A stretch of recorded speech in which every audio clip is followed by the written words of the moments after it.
politically correct people, feminism, homeless people, refugees, gypsies, Europeans, nationalism, university students, Middle East, vegans, Brexit, benefits, Americans, democracy, Asians, monarchy, transgender, Muslims, Africans, gay men and lesbians, Latinos.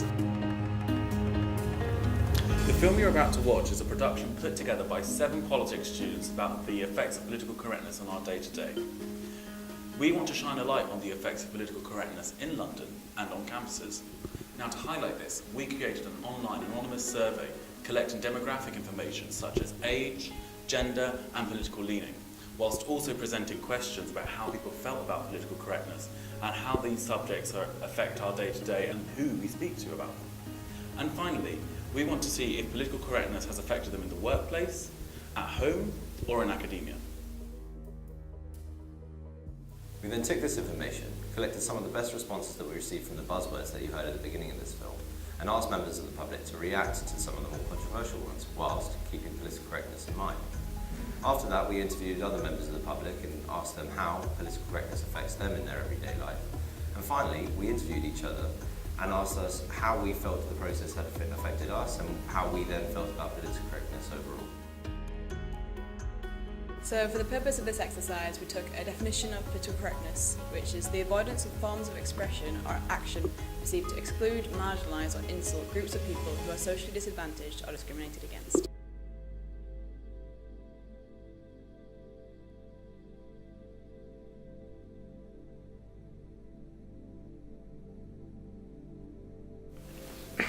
I don't think people should be able to say what they want, because language is, from a linguistic view then, language has such a big impact on our society, and what we say is reproduced into society as well as society is reproduced into our language. So it's not like, I don't think that feminazi is like explicitly offensive. Like, for me, it wasn't offensive in that way, but it's drawing on an ideology that is extremely offensive.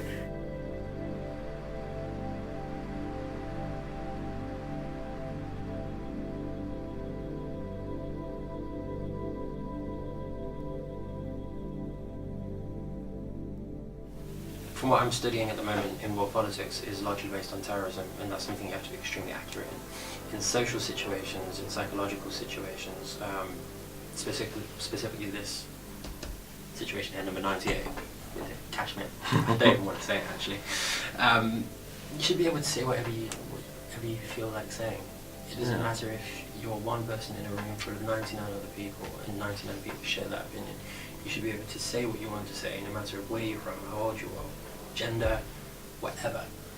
You should be able to open your mouth and say what you feel.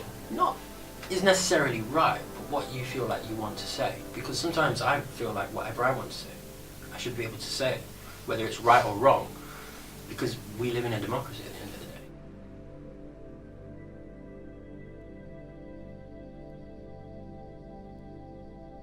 By stopping this being said, you're kind of hindering other people's voices, if that makes sense. Like, I think if you've got an actual reason behind what you're saying, rather than just to cause offence and harm, then you should be able to say it. And I think statements have, even if they're un-PC, they can have validity if you sustain it with an argument, rather than just low blows is a word which I'd use.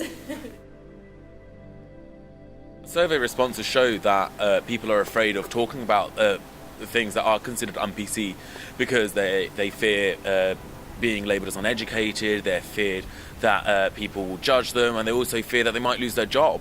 Now that's hugely authoritarian, and I think it's wrong that we've allowed political correctness to, whilst I believe its initial intention was noble, it has now gone too far and it's incapable of tackling the real issues. It's incapable of tackling prejudice because you instantly shut someone down instead of debating with them. So now we've looked at the more controversial topics that have been affected by political correctness.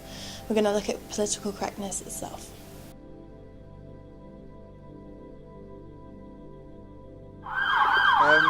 Not a lot really, just say what I want to say, and if I believe in it, I say it.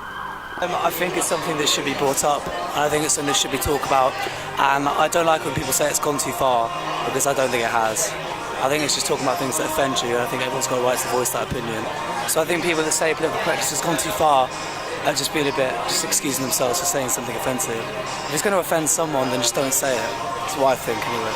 I will treat people like I want to be, like I expect to be treated, with courtesy and whatever, and just because of who they are or what they are, I won't say rubbish about them or demean them or, yeah. So would you hold back in a particular situation if you thought that what you wanted to say? Chinese restaurant a chinky. Well, there you go. That's exactly. But what that's old school. No, that's that old is school. But then again, you could argue that nowadays political correctness has gone too far, because that would not have necessarily been offensive once. Whereas nowadays it's taken in an extremely offensive actually manner. finds that offensive. Well, that's the question. Do the Chinese community find that offensive? Or is it another I think you'll find that they don't find it offensive. I say it's the white liberal middle classes that find it offensive, actually. I don't know, I feel like it has gone kind of a wee bit too far. I think there's this whole idea of like, oh, you're not allowed to offend anyone, and British people never say like, oh no, I meant to say that. Like, they're always like, oh, I'm so sorry about everything, even though it wasn't my fault. So this idea of like being offended, kind of more towards this idea of political correctness, I feel like it has gone a wee bit too far. I mean, in politics today, everything is so messed up that no one can just put their hand up and go, this is what's wrong, without offending somebody, because of this whole idea of political correctness. But in like the workplace and stuff like that, but it's not like, it doesn't need to be like a blanket ban on everything, but in like terms of in your office or at school or at uni, you should have stuff like political correctness.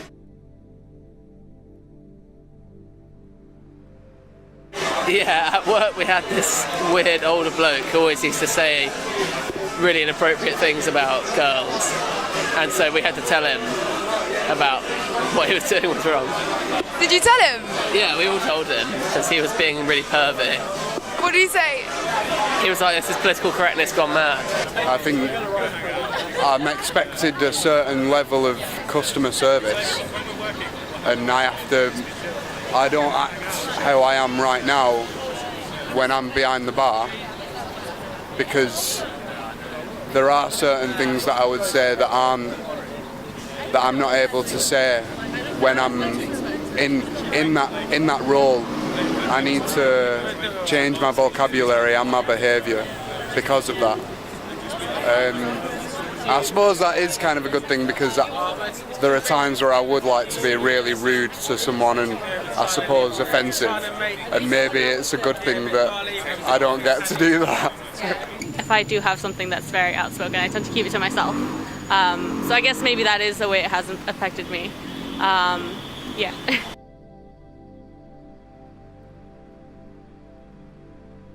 I think it's become very prevalent, actually, in academia generally, amongst some of the student body, and also I think amongst some of the academics themselves. Although it's controversial as well, because I think many academics also feel that it's a kind of a constraint upon free speech and the normal freedom of academic debate. And I think increasingly many students are also becoming quite turned off by what they might regard as a kind of a climate which is increasingly sort of stifling of free speech and free expression, which after all I think academia should be all about. I do. I think in some ways universities are a bubble. I think bubbles can be quite nice sometimes. I mean, I think that there is something to be said for the idea of the academy as a sort of a space which is somehow separate or removed from the pressures of the outside world. But I wouldn't want the academy to become a safe space. I think the trouble with the safe space is that the safe space idea is that it sort of shuts down student exposure to challenging ideas simply because those ideas might be offensive, might upset certain people, or might trigger certain kinds of traumas and so on. So I actually think that really the academy is one of those sort of unique unsafe spaces, if you like. In other words, it's a space precisely of free speech and free discussion where students get exposed to kind of a variety of different ideas and perspectives. So what worries me, I suppose, is about is this kind of tendency to sanitize the academy.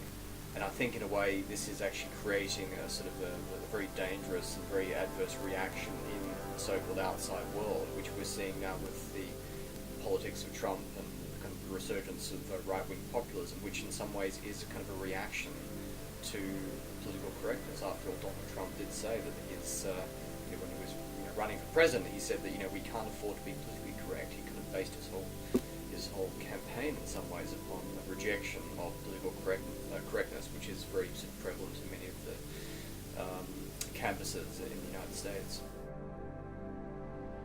Political correctness has influenced our lives in many ways, more than we can imagine. It is an invisible force that shapes our mindsets. After the surveys and interviews carried, we can see that a lot of people from the same demographics have the same point of views.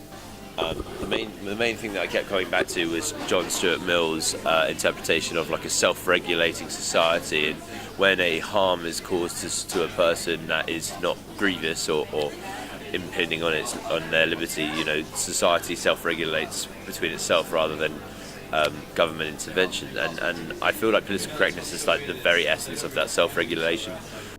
I think that political correctness can be incredibly important in modern day society, mainly because, I don't get offended by that many things because I'm white and middle class, but there are some terms that do offend me, and they tend to be quite malicious terms, such as like faggot or dyke or that kind of thing.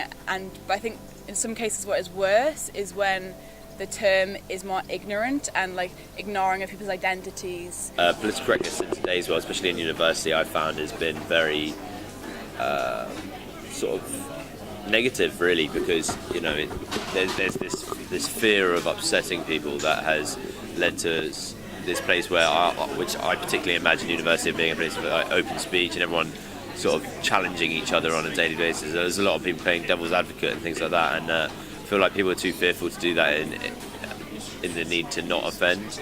And I feel like it's really contradictory to the outside world. I feel like politics in the media, the mainstream world now is becoming very divisive, very, these are my thoughts, deal with them, I don't care if you're offended, sort of thing. And I feel like the two opposing sides of outside world and university really should be the other way around. I've always thought that political correctness is stifling in situations such as when you go into a seminar and you want to say something slightly controversial, you feel like you can't say anything without being attacked, and it may be something that isn't even offensive in any way, but you feel that if you say it, someone will attack that belief and think of you in a negative light, but actually you just want to raise the question and have a educated debate. I believe freedom of speech has been suppressed on campuses by an intolerant hard left because it doesn't really fit their narrative. Now, hurtful comments get thrown around all the time, and you just have to learn to deal with it. But I believe by having freedom of speech, you are able to challenge those prejudices, and you're able to contest them on the floor and get rid of them.